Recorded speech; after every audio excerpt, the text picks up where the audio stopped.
కాదమ్మా, ఇన్ని యాక్షన్లు చేసావు కదా, ఒక యాక్షన్లో భయపడ్డారా, ఒక యాక్షన్లో ఏ యాక్షన్లలో భయపడలేదు, నేను ఏ యాక్షన్లలో భయపడలేదు. బాధపడ్డారా? నేను ఎక్కడ బాధపడలేదు. కామ్రేడ్స్ చనిపోతే ఇక మామూలుగా బాధ ఉంటుంది. మనమే బాధపడితే కొత్తగా వచ్చిన కామ్రేడ్స్ ఎట్లా బాధపడతారు?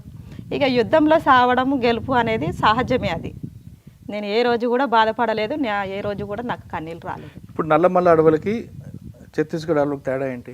అది అంత చిక్కని ఫారెస్ట్ కదా. ఛత్తీస్గఢ్లో అంటే ఇట్లా మనం పండుకొని చూస్తే మూగులు కనిపించదు. ఆ ఫారెస్ట్లో మనము కొత్తగా పోయిన వాళ్ళము, ఇక్కడ పోతే మనకు దారే మళ్ళీ దొరకదు రావాలంటే. విలేజ్లు కూడా దగ్గర దగ్గర ఉంటాయి అవి, కానీ మనకు భాష ప్రాబ్లము. మనోళ్ళు ఏం చేసిరంటే ఒకప్పుడు ఎవరన్నా వస్తే వాళ్ళని సంపుండి అనే ప్లాన్ చేసిరంట. ఇప్పుడు ఏం చేసారు, ఎవరన్నా వస్తే పార్టీ వచ్చేదాకా వాళ్ళని అప్పగించాలి. ఆ ఇన్ఫార్మర్ అయినా సరే ఎవరైనా సరే వాళ్ళని మనకు అప్పగించాలనేసి ప్లాన్ చేసినారు. 2007లో మీరు సరెండర్ అయ్యారా? ఎవరి దగ్గర? విజయ్ కుమార్. మీరు ఇంకెవరంటున్నా? నేను ఇంకొక అతను ఆజాద్ అని అక్కడ కాసరాజ్. ఎవరి ద్వారా సరెండర్ అయ్యారా? సురవరసి దగ్గర. ఆరోగ్యం బాగాలేదని బయటకు వచ్చారు. వస్తున్న విషయం పార్టీకి చెప్పారా? పార్టీ అంటే నేను అసలు విషయం మర్చిపోయినా. ప్రసాద్ అని ఒక చిన్న అబ్బాయి 15 సంవత్సరాలే ఉంటాడు. మేము పని మీద వెళ్ళినాం ముగ్గురం. పని మీద వెళ్తున్న క్రమంలో వాళ్ళు ముగ్గురు అటువైపు పని మీద వెళ్ళారు, నేను ఒక్కదాన్ని ఒక పని మీద వెళ్ళిన. ఆ పని మీద వెళ్ళే క్రమంలో నా దగ్గరికి నుంచి విడిపోయిన 10 నిమిషాలకే వాళ్ళకి ఎన్కౌంటర్ అయింది. మేము కాంటాక్ట్ పెట్టుకున్న ఆయనతోటి. ఆ 10 నిమిషాలల్లో ఒక కామ్రేడ్ చనిపోయినాడు. అయితే ఇట్లనే విలేజ్ ఉంటుంది, ఇట్లా రోడ్డు ఉంటుంది.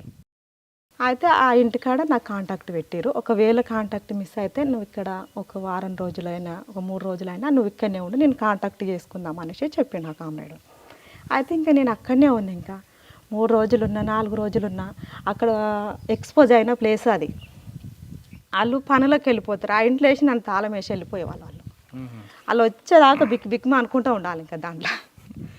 అట్లా సరెండర్ అయ్యారు కదమ్మా మీరు ఇక్కడ. అవును, సరెండర్ అయినప్పుడు మీకు రావాల్సింది ఇచ్చారు ప్రభుత్వం? మాకు ఏమి ఇవ్వలేదు, ప్రభుత్వం ఏమి ఇవ్వలేదు. ల్యాండ్ ఇస్తున్నారు, ఆ ల్యాండ్ కూడా నాకు అన్ని పేపర్స్ ఇచ్చినారు, ఆ ల్యాండ్ కూడా నాకు ఇవ్వలేదు. ఎందుకు? అయితే నాకు అదే మూమెంట్లో మ్యారేజ్ అయింది. మా భర్త కూడా నన్ను పంపించలేదు. ఇంకా ఎవరు ఇప్పుడు ఏం చేస్తున్నారు? భర్త వ్యవసాయం చేస్తాడు, మామూలుగా ప్లాట్ల దందలు చేస్తాడు.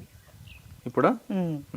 కాదమ్మా, ఇంటికి వచ్చిన తర్వాత మీ అమ్మ నాన్న ఏమన్నారు నన్ను చూసి? మా అమ్మ నాయన ఇంకా చాలా సంతోషపడ్డారు వచ్చిందని.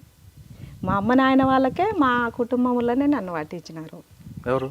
మా పెద్దమ్మ కొడుకు అని శివన్నగూడము.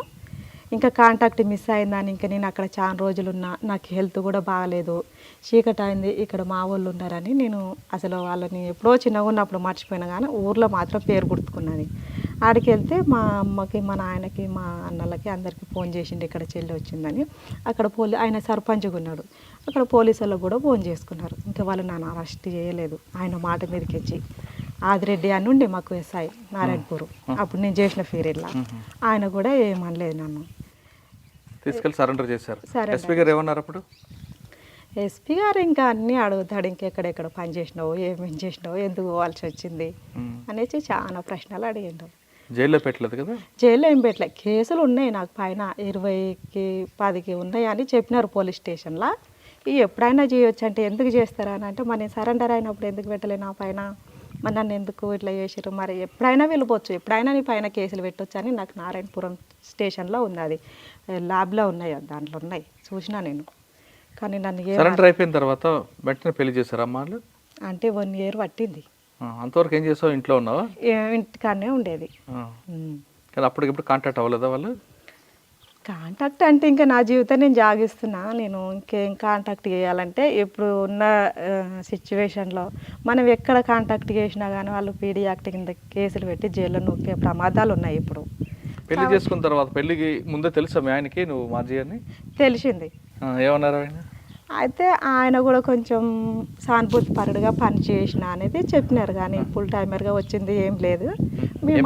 మురళి. నీకు అట్లాంటి పిల్లని కావాలి, నేను చేసుకుంటాను ఇష్టపడ్డాడు, చేసుకున్నాను. పెళ్లి చేసుకున్నావు ఎప్పుడు? ఏ సంవత్సరం? 2011 లాస్ట్ నవంబర్లో 2011 పెళ్లి చేసుకున్నావు. ఏం చేస్తున్నావు ఇప్పుడు? నేను ఖాళీగానే ఉంటున్నా ఇంటికాడ. మరి ఎలా కుటుంబం అది ఎలా అనిపిస్తుంది? ఇక మా భర్తనే చూసుకుంటాడు అవన్నీ. ఇక ఎంత వ్యవసాయం ఉంది, బయట పని కంటే మా ఇంట్లో పనులు చేసుకుంటూ వ్యవసాయం ఏమైనా శెలకల పని బాయికాడ పని ఉంటే చేస్తాను, నాట్లు పెట్టినప్పుడు విత్తనాలు వేసినప్పుడు ఆ పని చేస్తాను. కానీ ఇంకా బయట పనులకి ఏమి వెళ్ళను. ఇంకా ఆయన కూడా ఏం పంపించాడు నన్ను. ఇప్పుడు బాగుంది జీవితం. ఇక జీవితం అంటే ఇంకా మనం అనుకున్నంత సెట్ కాలేదన్నట్టు. ఇంకా అంటే ఏమనుకున్నారు మీరు?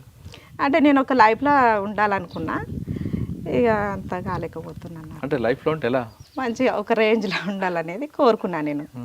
అంటే మా అత్తగారు వాళ్ళు కూడా జర మాకంటే పోల్చుకుంటే వాళ్ళు జర తక్కువ ఉన్నట్టే అనిపిస్తుంది నాకు.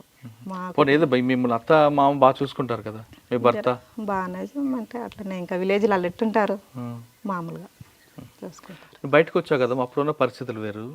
ఇప్పుడు కొంతమంది ఆడవాళ్ళు ఆత్మహత్యలు చేసుకోవడం చిన్న చిన్న గొడవలకి, వాళ్ళు చూసినప్పుడు ఏమనిపిస్తుంటుంది మీకు? ఆత్మహత్యలు చేసుకోవడానికి ధైర్యం లేని వాళ్ళు అయితేనే ఆత్మహత్యలు చేసుకుంటారు. మనకు వచ్చిన బాధ ఏముంది? ఇప్పుడు ఆ రోజులల్లో మనకు చదువు లేదు, సంధ్య లేదు. మనకి ఇప్పుడు ప్రతి ఒక్కరు ఎంత గతి లేనోడైనా చదివిపిస్తుండు. ఆ చదువుకునే టాలెంట్ ఎక్కడ ఉపయోగిస్తున్నారు ఈ మహిళలు? ఆత్మహత్యలు ఎవరి కోసం ఎందుకు చేసుకోవాలి? మనం ఆత్మహత్య చేసుకున్నంత సమస్య మాత్రం వల్ల సమస్యలు పోవు కదా.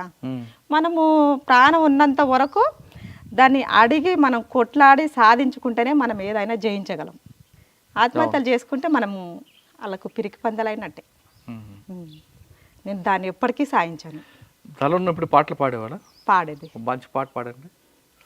అంటే ఇక్కడ ఎల్లంకి మారన్న అనే కామ్రేడ్ ఇక్కడ అమరుడు అయిండు.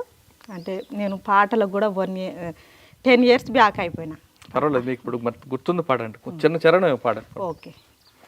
అన్నన్న ఎల్లంకి మారన్నా నీకు వేల వేల వందనాలన్నా, అన్నన్న ఎల్లంకి మారన్నా నీకు వేల వేల వందనాలన్నా, అమ్మ ఒడిలో ఉన్న నాడే నీవు అన్నీ నేర్చుకున్నవయ్యా, కమ్మిన చీకటి కాల రాసుకుంటూ వెలిగిన సూర్యుడవే, అన్నన్న ఎల్లంకి మారన్నా నీకు వేల వేల వందనాలన్నా, ఉగ్గు పాలతోటి నీవు ఉద్యమాన్ని నడిపినావు, కమ్మిన చీకటి కాల రాసుకుంటూ వెలిగిన సూర్యుడవే, అన్నన్న ఎల్లంకి మార అనేది కొంచెం గుర్తుంది. చివరిగా చెప్పమ్మా, మీలాంటి వాళ్ళు దళం అప్పుడు గ్రామాల్లో రావడం, ఆ ప్రభావంతో వెళ్ళావు, తుపాకీ పట్టుకున్నావు, పార్టీ ఆదేశాల మేరకు ప్లాటూన్లో ఉండి కొన్ని కొన్ని కార్యక్రమాలు చేసావు, నీ అనారోగ్య సమస్య పార్టీలకు వచ్చావు. అంటే అప్పుడులో యువతి యువకులు కమిట్మెంట్ ఉండేవారు. ఆ భావజాలం అవ్వచ్చు, ఏదో చేయాలి పార్టీ కోసం, ప్రజల కోసం చేయాలి అనే ఒక సంకల్ప బలంతో ఉండేవారు. స్వార్థం తక్కువ ఉండేది. కానీ ఇప్పుడు అమ్మాయిలు అబ్బాయిలు ఎలా తయారవుతున్నారంటే విచ్చలవిడితనంగా తిరగడం.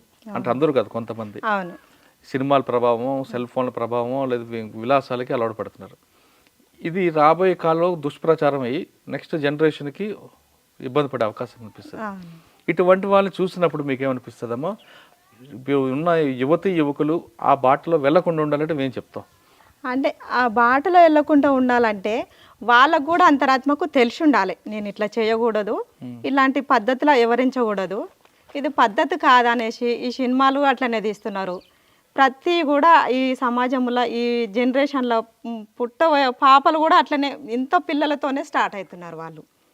కాబట్టి ఆ పద్ధతులు వెళ్ళకుండా మాలాగా అర్థం చేసుకుంటారని నేను భావిస్తున్నాను. కానీ అర్థం చేసుకున్న సిచ్యువేషన్లో అయితే ఈ సమాజం అయితే లేదు. కొంపు సమాజం ఈ సమాజం.